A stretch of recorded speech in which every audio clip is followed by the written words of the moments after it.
की, भारत माता की। सम्मानित श्री अरविंद त्रिपाठी जी अपने विचार पुनः व्यक्त करेंगे। सर, पहले तो पूरा परिचय दीजिए आप यहाँ पर धरना प्रदर्शन आज 13 दिन हो गए करते हुए 2 सूत्रीय मांगों को लेकर क्या आश्वासन मिला अब तक, क्या आगे की रणनीति है, क्या तैयारियां चल रही हैं? मेरा परिचय, मैं राजमणि सिंह अयोध्या की धरती से आया हूँ और ये जो माध्यमिक तदर्थ शिक्षक संघर्ष समिति बनी है उसका एक निमित्त के रूप में मैं संयोजक हूँ। और कोई आश्वासन क्या देगा, अभी तक ये 8300/2016 संजय सिंह आज एक सर्वोच्च न्यायालय में रिट थी जिसको लेकर के सरकार और सरकार के मुलाजिम लोग ये झूठ बोलते थे कि हमारी सेवाओं को समाप्त कर दिया गया है। तो हम तो लगातार कहते रहे, अपने माननीय एमएलसी भी लोग हमारे लोगों के बीच आते थे, एक आध बार डायरेक्टर साहब के सामने उन्होंने कहा भी, तो मैंने पूरी ताकत के साथ उनसे कहा कि उन्होंने कहा कि अधिकारियों से आप ज़्यादा जानते हैं, तो मैंने कहा बिल्कुल मैं ज़्यादा जानता हूँ, इसलिए मैं ज़्यादा जानता हूँ क्योंकि ये मेरा मामला है। और आज कम से कम 300 से 350 रिटों में उस 8300 के आर्डर को मेंशन करते हुए और माननीय उच्च न्यायालय की इलाहाबाद खंडपीठ ने और लखनऊ की खंडपीठ ने हमको till selected regular candidate payment देने का आर्डर किया है। जबकि जब बार बार बातें हो रही थी, सरकार और सरकार शासन में बैठे महत्वपूर्ण अधिकारी जैसे एसीएस डायरेक्टर से, तो ये कहते थे कि नहीं, सुप्रीम कोर्ट ने आपके सेवा को समाप्त कर दिया है और आपको बाहर कर दिया है। वो 53 दिन की याचना के कार्यक्रम को तो कह रहे थे यहाँ बैठे रहिए, आपको वेतन भी नहीं देंगे। हमने कहा मैंने मजदूरी की है, मनरेगा के मजदूरों को मजदूरी देते हो तो हमारा बकाया वेतन नहीं दोगे क्या? मैं 18 महीना पढ़ाया था तो उन्होंने बकाये वेतन को देकर के हमारी सेवा को समाप्त कर दिया। सेवा को समाप्त करने के बाद उन्होंने 1993 से लेकर के अद्यतन तदर्थ के रूप में कार्य कर रहे सभी शिक्षकों को एक माना और इन्होंने 8300 में काउंटर एफिडेविट भी दिया है और स्पष्ट रूप से कहा है कि 1993 से लेकर के अद्यतन सारे तदर्थ शिक्षक एक श्रेणी में। दूसरा एफिडेविट इन्होंने ये दिया है कि जितने भी विनियमितीकरण की परिधि में आते थे मैंने सबको विनियमित कर दिया है। जब किशन कौल साहब ने ये कहा, ये बार बार कहते रहे हमारी नियुक्तियां संवैधानिक है, हम गलत तरीके से नियुक्त हुए हैं, तो उन्होंने कहा ये मैं नहीं मानूंगा। इनकी लेंथ ऑफ सर्विस को देखते हुए कोई आप सलूशन दीजिए जिससे इनका रेगुलराइजेशन किया जा सके। ना कि उन्होंने इसलिए सलूशन इनसे मांगा था कि इनको परीक्षा में बैठाएं और ये फेल हो जाए तो इनको बाहर कर दें, जो पास हो जाए उनको सर्विस में रखें। जबकि उसका सीधा मतलब ये था जो पास हो जाए उनको रेगुलर कर दिया जाए, जो फेल हो जाए या मान लीजिए परीक्षा में नहीं शामिल होते हैं उनका वो आर्डर पुराना टिल सेलेक्टेड रेगुलर कैंडिडेट का आज भी आर्डर स्टैंड करता है। हमारी सेवा, सुरक्षा और वेतन। दूसरी चीज आपके चैनल के माध्यम से मैं ये कहना चाहता हूं, ये पूछा जाए डायरेक्टर से कि ये बताइए सुप्रीम कोर्ट के आदेश को कोई हाई कोर्ट का जज सुपरसीड कर सकता है क्या? हैसियत है क्या? क्योंकि अगर सुप्रीम कोर्ट ने हमको सेवा से बाहर किया होता तो माननीय उच्च न्यायालय की 300 रिटों में हमारे लिए वेतन का आदेश नहीं हुआ होता।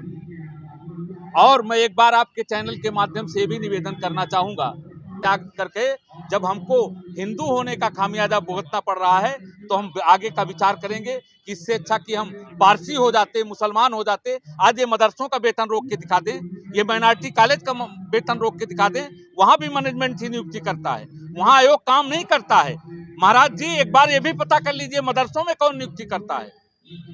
और हमारा वेतन इसलिए रोका गया और हमारे विद्यालय का पठन पाठन कार्य इसलिए प्रभावित किया जा रहा है, वहाँ आईएएस के बच्चे नहीं पढ़ते हैं, वहाँ गरीबों के, मजदूरों के, मजलूमों के बच्चे पढ़ते हैं जिनके पास फीस देने की क्षमता नहीं है, जिनके पास वस्त्र पहनने की क्षमता नहीं है। किस तरीके से वहाँ पठन पाठन कार्य प्रभावित हो रहा है, अपनी सरकार पे लगाम तो इनको है नहीं। आज 7 साल गवर्नमेंट बने हो गया, पता कर लीजिए इनका चयन बोर्ड कहाँ है। अभी चयन बोर्ड गौर नहीं कर रहा है। 1913 का रिजल्ट अभी 6 दिन पहले आया है। महाराज जी को खुली आंख से देखना चाहिए। तुम्हारी सरकार में चयन बोर्ड काम नहीं किया, हर साल 4000 शिक्षक रिटायर होते हैं, वहां कैसे पठन पाठन होता होगा? हम लोगों ने यही गुनाह किया, जब चयन बोर्ड काम नहीं कर रहा था तो हम लोगों ने पढ़ाने का काम किया, उस विद्यालय को बचाने का काम किया। आज उस विद्यालयों में अरहर की और धान की और गेहूं की खेती हो रही होती, वो इंटर कॉलेज अस्तित्व में न होता। इनको तो हमको धन्यवाद देना चाहिए कि हम लोगों ने मेहनत करके उन विद्यालयों को आज तक संवारने और बचाने का काम किया। आप सर अपना नाम बताइए और ये बताइए कि आप इनकी बातों पर सहमत हैं जो उन्होंने कहा है, सही बात? मेरा नाम प्रभात पाटिल है, शांति महामंत्री हुई संगठन का। जो सम्मानित संयोजक जी कह रहे हैं, इनकी बातों में वास्तव में दम है, इसलिए कि हमारी सरकार और 11 से 11 हमारी संख्या है पूरे प्रदेश का, और 11 से 11 संख्या में मेरा अपना मानना है कि लगभग आप ये मान चलिए कि 1000 की संख्या, 1000 से ऊपर की संख्या और क्षत्रिय ब्राह्मणों की। क्षत्रिय ब्राह्मण होने का खामियाजा भुगतना पड़ रहा है। जो मदर वोट है भाजपा का, मैं जानता हूं, जैसे मैं अपने पिताजी को जानता हूं, बाबा को जानता हूं, कई वर्षों से लोग इस भाजपा के लिए सब कुछ कर डाले। आज उनके बच्चे यहाँ आकर निशान में बैठे। हमारे सबके लिए मैंने, आप विश्वास नहीं करेंगे, सन 2001 की मेरी नियुक्ति है, 23 साल मैंने राजकोष से वेतन प्राप्त किया है। अब 23 साल से राजकोष से वेतन प्राप्त करने के बाद इस कड़ाके की ठंड में बहनों को आप देखेंगे तो आपको तरस आ जाएगा। बहनें सुबह आ जाती है 11 बजे लेकर के 4 बजे तक मेरे साथ यहीं बैठी रहती है, बहुत पीड़ा होती है। घोर अन्याय हो रहा है आपके साथ। बिल्कुल घोर अन्याय हो रहा है। मैं माननीय मुख्यमंत्री, आपके चैनल के माध्यम से मैं माननीय मुख्यमंत्री जी से निवेदन करना चाहता हूँ कि सभी तदर्थ शिक्षक साथियों की सेवाओं को देखते हुए, इनकी 23 साल 24 साल जो लगातार की सेवाएं हैं उसको देखते हुए इनकी सेवा बहाल करें, इनको वेतन दें। इनका जो अपना कार्य है, जैसे पूर्व में अध्यापन कार्य करते थे, अपने विद्यालयों में जाएं और अध्यापन कार्य करें। जनपद सुल्तानपुर के हमारे अनुज राहुल प्रताप सिंह जी, सम्मानित साथियों, विदुषी बहनों, मंच का संचालन कर रहे हमारे अनुज राजेश जी, साथियों, बड़ा प्यारा मौसम है, इतना प्यारा मौसम है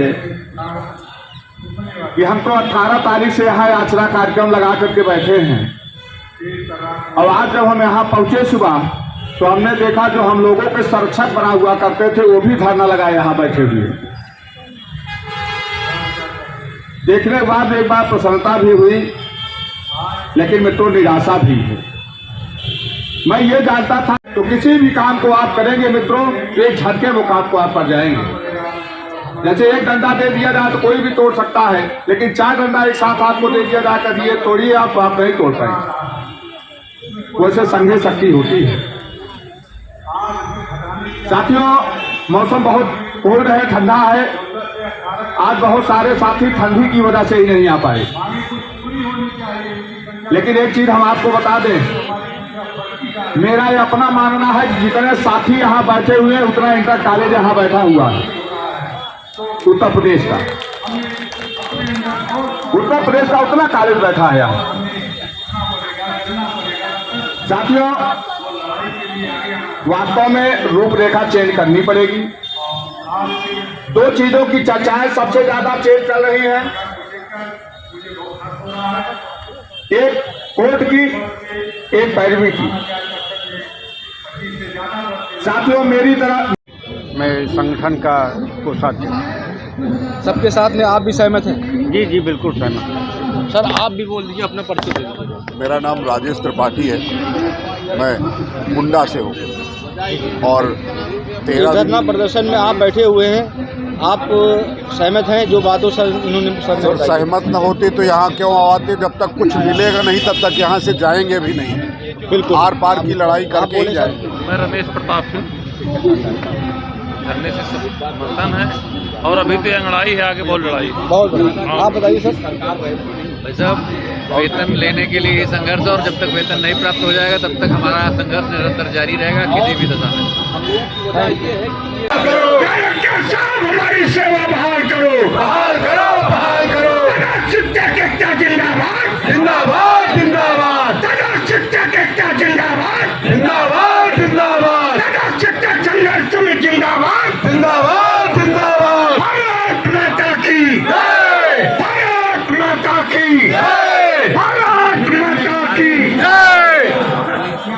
हमारी साथियों